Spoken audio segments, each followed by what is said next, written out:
धौलपुर के राजाखेड़ा से बड़ी खबर आपको बताते हैं, जहां पर फर्जी टीचर आरोपी मोनी देवी गिरफ्तार कर ली गई है। फर्जी दस्तावेजों से 20 साल तक नौकरी इन्होंने की। पुलिस ने आगरा के ताजगंज क्षेत्र से धर दबोचा। 2005 में विधवा कोटे से नौकरी हासिल की थी। 10वीं 12वीं के प्रमाण पत्र सत्यापन में फर्जी निकले हैं इनके डॉक्यूमेंट्स। हरिवीर हमारे संवाददाता इस खबर पर ज्यादा जानकारी के साथ जुड़ गए हैं। हरवीर, लेकिन 20 साल तक तो नौकरी कर ली ना इन फर्जी डॉक्यूमेंट्स के जरिए, अब जाकर ये गिरफ्तारी। जी बिल्कुल बताना चाहूंगा, ये महिला ने 2005 में विधवा कोटे से तृतीय श्रेणी जो शिक्षक पद पर जो भर्ती में जो इसने नौकरी प्राप्त की थी, तो 20 वर्षों से ये राज्य सरकार के लाखों रुपए के वेतन ले चुकी है। जांच में सामने आया है कि ये फर्जी प्रमाण पत्र से उसके पति ने 1994 और 96 में तैयार करवाए थे। ये 10वीं और 12वीं की जो मार्कशीट थी वो तैयार करवाई थी।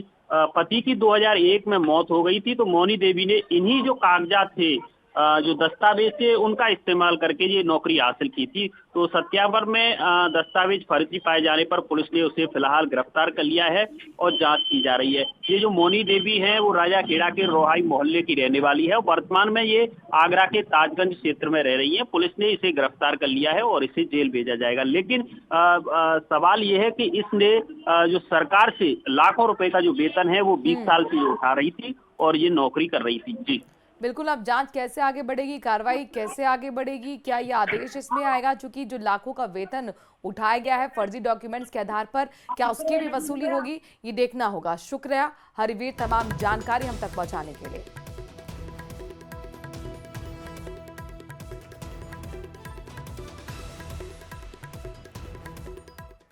केंद्रीय सामाजिक न्याय एवं अधिकारिता राज्य मंत्री रामदास अठावले ने कहा कि प्रधानमंत्री नरेंद्र मोदी के नेतृत्व में देश ने ऑपरेशन सिंदूर के जरिए पाकिस्तान में आतंकियों के ठिकानों को ध्वस्त कर दिया है। इस पर भी विपक्ष द्वारा राजनीति करना उचित नहीं है। जयपुर प्रवास के दौरान मीडिया से बातचीत में अठावले ने कहा कि कांग्रेस समेत विपक्षी दल लगातार सरकार पर सवाल उठाते हैं, जबकि जनता उन्हें नकार दे रही है। और साथ ही उन्होंने ये भी कहा कि आज कांग्रेस वोट चोरी का आरोप लगाती है, लेकिन 70 वर्षों तक देश में सत्ता में वही रही। पहलगांव में 26 लोगों की हत्या की थी, उनको भी मार गिराया है। और मुझे लगता है कि ऑपरेशन सिंदूर का काम बहुत बड़ा रहा है, लेकिन राहुल गांधी और अपोजिशन इस पर सवाल उठा रहे हैं। इसी तरह सवाल उठाकर ये मतलब अपने देश को बदनाम कर रहे हैं, अपने जवानों को बदनाम कर रहे हैं। माननीय नरेंद्र मोदी जी के माता का नाम राजनीति में लेकर मतलब उनका अपमान करने का काम कर रहे हैं। मंत्रालय के जो अधिकारी है यहाँ के, उनके साथ हमारी मीटिंग हुई और यहाँ मतलब स्कॉलरशिप के बारे में मैंने जानकारी ली। तो यहाँ SC ST OBC के जो स्टूडेंट है, ये कम से कम 7,23,000 स्टूडेंट यहाँ है। और मतलब